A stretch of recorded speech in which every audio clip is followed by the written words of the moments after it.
we get into vocal harmony, which is kind of a fun chapter. Vocal harmony, utilizing those beautiful instruments that God gave anybody called the human voice. Doo-Wop is vocal harmony. That's what it is. It's a little fun thing, but it's vocal harmony. We can talk about the Mills Brothers. We talk about the Mills Brothers, the Andrews Sisters, the Ink Spots. Great, great groups. All of them. In those days, when you were a black artist and you were making records, you had very little budget because the record companies in those days didn't think anybody wanted to hear race records, black records. I mean, it's disgraceful. So they didn't put any money behind it. But in a way, maybe that was okay because the groups learned how to use their own voices and simulate and emulate musical instruments. You listen to an old Mills Brothers record. Now we're talking really good to 40s. There's hardly an instrument on that record. And most people think it's full. They learned how to do the bass line, the mid-ranges. They learned how to sound like strings. They learned how to sound like horns, and they made everything gel just absolutely beautifully. And then suddenly we get into the 50s, and all of these groups, kitchen record companies started forming. Anybody who had a cousin who had a group that sang decided they're going to have a record company over a kitchen table. It's true. They press 50 records, go to a couple radio stations, and if they sold the 25 in the store, they print another 25. Suddenly things were happening. The business took over. There's a whole chapter in that. Business thought, hey, wait a minute. These things, they're selling 50, 60 records. They started buying the masters. And that's when all hell broke loose. Doo-Wop and rock and roll was born. Doo-Wop. Anyone have a good expression for doo-wop? What does doo-wop mean to anybody? Anyone have a definition of doo-wop? Yes, ma'am. Four-part harmony or something like that. All right. That's good. Four-part, yes, okay. But if I said to you, yes. Rhythm, good, okay, that's good. So we got harmony, rhythm. Cooperation. Cooperation? Cooperation. I like that. Rhythm, harmony, cooperation. Yes, sir. Acapella. Acapella?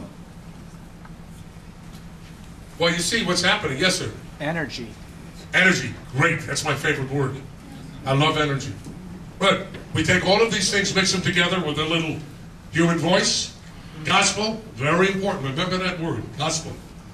Gospel. The root of all of our great energies. The root of our souls, really. We have a lot of people to thank for that. And unfortunately, gospel developed because of some pretty tough things that were done to some people. Horrible things, taken away from their homelands. But if it wasn't that, we probably wouldn't have had this. So we have that, we have gospel, we have rhythm and blues, we have energy, cooperation, rhythm, shake it well, put some little rock and roll in there, and you have doo-wop. That's what doo-wop is all about. This music must retain a place in our history. And I appreciate everybody who listens to me. As you know, I'm now with Sirius Satellite Radio. And as you know, I re-signed a very nice long-term and nice contract. I don't know how many of you heard Howard Stern this morning. Howard sort of pressed me. How many heard Howard this morning, by the way?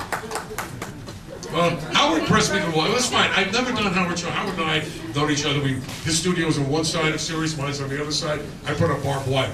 I don't know what he's going to do. Well, I figured I'd wait to go on his show, which I did this morning. I'm going to tell you something very interesting. So I went on Howard's show this morning not knowing what was going to happen. Worried about my children, hearing it, and worried about my wife, because I cannot afford a divorce this fiscal year.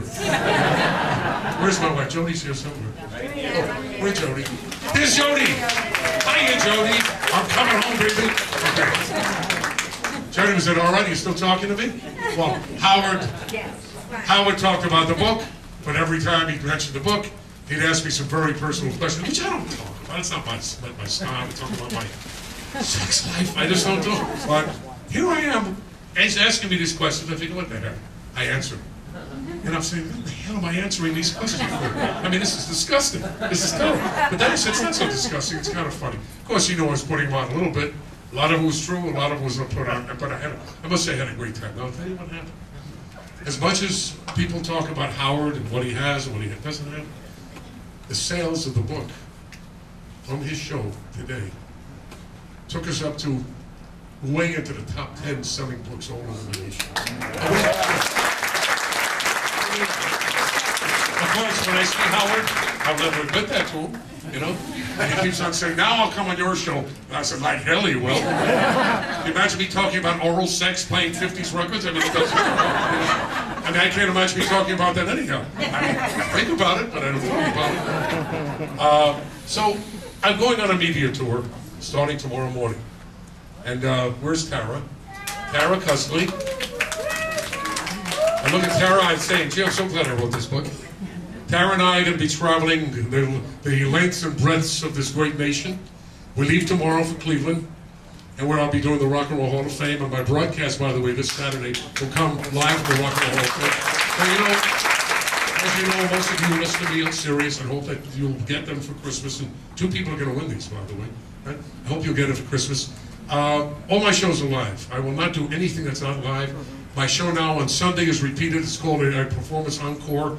And that I allow them to do, but that was done originally live. And the Saturday night show, which I've been doing since Marconi, according to Howard Stern, Marconi invented radio. I'm still loving doing that. I talk to people, and it's amazing what's happening with this audience. Not only do I have my family, and I consider you my family, you are my grassroots family, but I'm getting people all over the country, all over Canada. Canada loves us. The Arctic Circle, Mexico. Last week, I received a call, literally, from the Philippines. They're listening in the Philippines, and I said to my producer, I said, you know, it's too bad I didn't ask them what time. What the heck time is it in the Philippines? I said it on the air. 5 minutes later, hey, this is McQuail. I'm listening to you. It's 11 o'clock here. So it's an amazing thing. The world is shrinking. Now, I want you to know something, and this is very important. There is room for terrestrial radio. There's room for satellite radio. There's room for MP3s, whatever God has the human mind developing right now. We'll be talking, babies will be born, as I keep telling you, in 50 years with little something resistors in their ear, and they'll just say, let me hear Cousin Brucie. You go, let's go. You won't even have to do anything.